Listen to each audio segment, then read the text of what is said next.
सोचिए, क्या हमारी पहचान किसी एक चीज से, सिर्फ एक चीज से बन सकती है? जैसे कि बाल।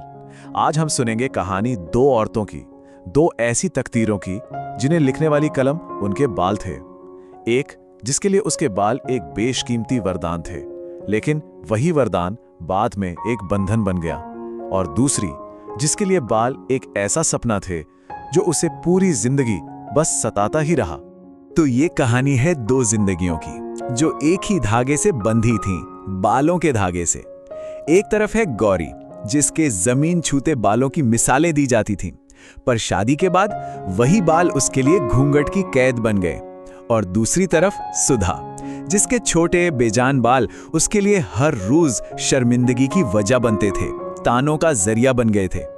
तकदीर तो दोनों की बालों से जुड़ी थी, पर देखिए जरा, कितनी अलग, कितनी जुदा। चलिए कहानी के पहले हिस्से में चलते हैं। ये हिस्सा उन अदृश्य दीवारों का है जिन्हें समाज कभी परंपरा तो कभी खूबसूरती का नाम दे देता है, और कैसे इन दीवारों ने गौरी और सुधा दोनों को ही अपनी अपनी तरह से कैद कर रखा था। तो गौरी दुल्हन बनकर अपने ससुराल पहुंची। चारों तरफ उसकी खूबसूरती के चर्चे थे, और उससे भी ज्यादा चर्चे थे उसके घने जमीन को छूते बालों के। लेकिन उसकी सास यशोदा देवी परंपराओं की बहुत पक्की थीं। उन्होंने गौरी को देखा और पहला ही नियम सुना दिया, घूंघट सिर से बिल्कुल भी नहीं सरकना चाहिए।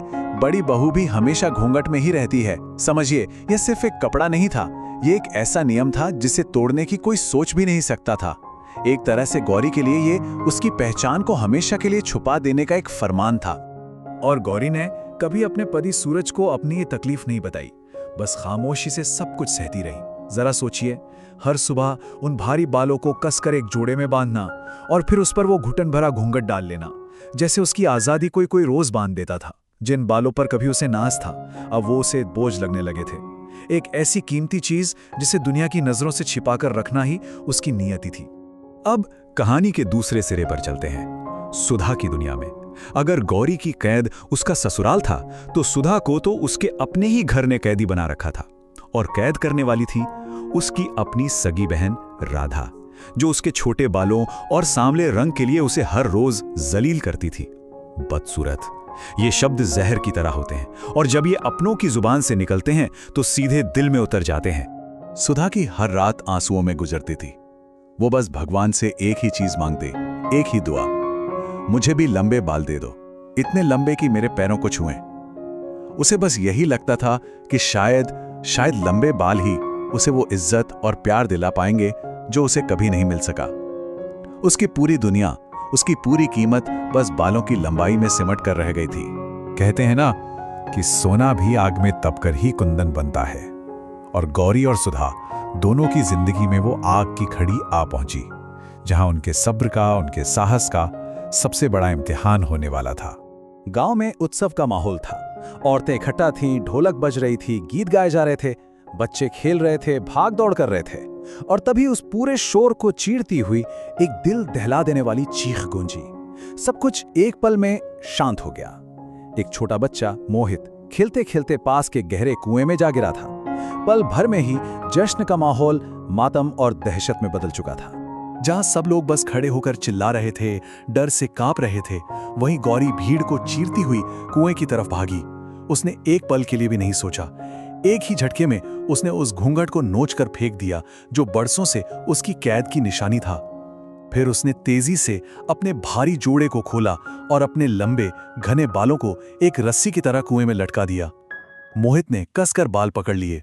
गौरी की जड़ों में एक भयानक असहनीय दर्द उठा। ऐसा लगा जैसे जान ही निकल जाएगी, पर उसने हिम्मत नहीं हारी। वो खींचती रही और आखिरकार उस बच्चे को सही सलामत बाहर निकाल लिया। आज उसके बाल कोई बंधन नहीं थे, वो किसी की जिंदगी बन गए थे। एक तरफ जहां गौरी अपनी कैद तोड़ रही थी, एक मिसाल बन रही थी, वहीं दूसरी तरफ सुधा की दुनिया पूरी तरह से तबाह होने वाली थी। उसका सबसे बड़ा डर, उसकी जिंदगी का सबसे बड़ा विश्वासघात अब सच बन चुका था। उसके पति अविनाश ने उसकी अपनी सगी बहन राधा से शादी कर ली थी और उसे अपनी सौतन बनाकर उसी घर में ले आया था। जब सुधा ने कांपती हुई आवाज में पूछा, क्यों? तो अविनाश ने बड़े ठंडे लहजे में जवाब दिया, तुझ जैसी बिना बालों वाली औरत से भला कौन प्यार करेगा?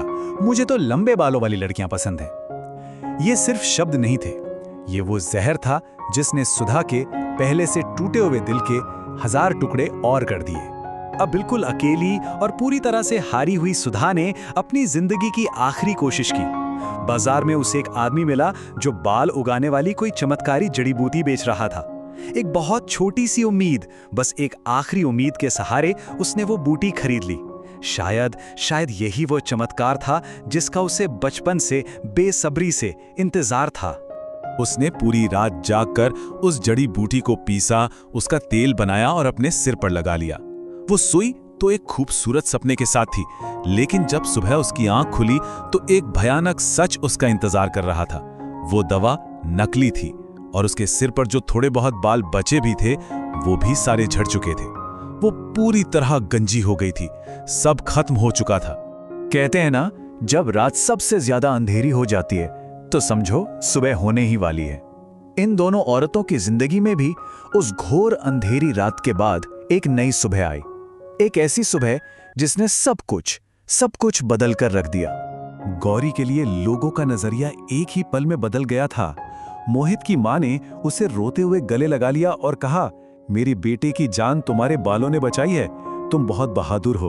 अब कोई उसके बालों की खूबसूरती की बात नहीं कर रहा था, हर कोई उसकी हिम्मत और उसकी बहादुरी के गुण गा रहा था। उसने ये साबित कर दिया था कि असली खूबसूरती दिल में होती है, बालों में नहीं। पर सबसे बड़ा बदलाव आया गौरी की सास यशोदा देवी में। जब उन्होंने अपनी बहू का ये निस्वार्थ रूप देखा तो उनका पत्थर दिल भी पिघल गया। उन्होंने सबके सामने ये ऐलान किया कि आज से इस घर की कोई भी बहू घूंघट नहीं करेगी। उस एक पल में गौरी ने परंपरा को तोड़कर वो सम्मान और आजादी हासिल कर ली जो उसकी बाहरी खूबसूरती उसे कभी नहीं दिला सकी थी। और दूसरी तरफ सुधा, जिसे घर से निकाल दिया गया था, वो रोते रोते एक जंगल में जा पहुंची। जब उसे लगा कि इंसानों की दुनिया में उसके लिए कोई नहीं है, तब कुदरत ने उसका हाथ थामा। कहते हैं एक पंछी ने उसका दर्द सुना और उसे एक जादुई फल लाके दिया। उस फल के रस ने वो चमत्कार कर दिखाया जिसकी सुधा ने हमेशा प्रार्थना की थी। देखते ही देखते उसके बाल लंबे, घने और रेशमी हो गए। लेकिन इस बार सुधा ने इसे अपनी खूबसूरती नहीं, अपनी ताकत बनाने का फैसला किया। तो अब ये कहानी अपने आखिरी पड़ाव पर आ चुकी है, जहां ये दोनों औरतें समाज के बनाए हुए खूबसूरती के पैमानों से बहुत ऊपर उठकर अपनी असली कीमत पहचानती हैं।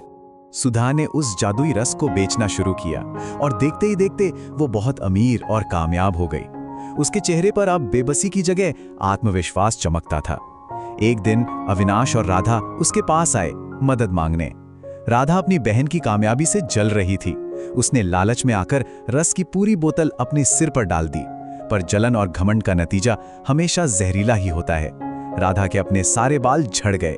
सुधा ने अविनाश के माफीनामे को भी ठुकरा दिया और अपनी नई जिंदगी की तरफ आगे बढ़ गई। तो क्या सीखा हमने इस कहानी से? देखिए, दुनिया गौरी को कैसे देखती थी, एक घूंघट में छिपी हुई सुंदर बहू के रूप में, पर उसकी असलियत, उसका अंदर का सच क्या था, वो थी साहस और निस्वार्थता की मूरत। और सुधा, दुनिया के लिए वो बदसूरत थी, पर अंदर से वो आत्मनिर्भर और शक्तिशाली थी।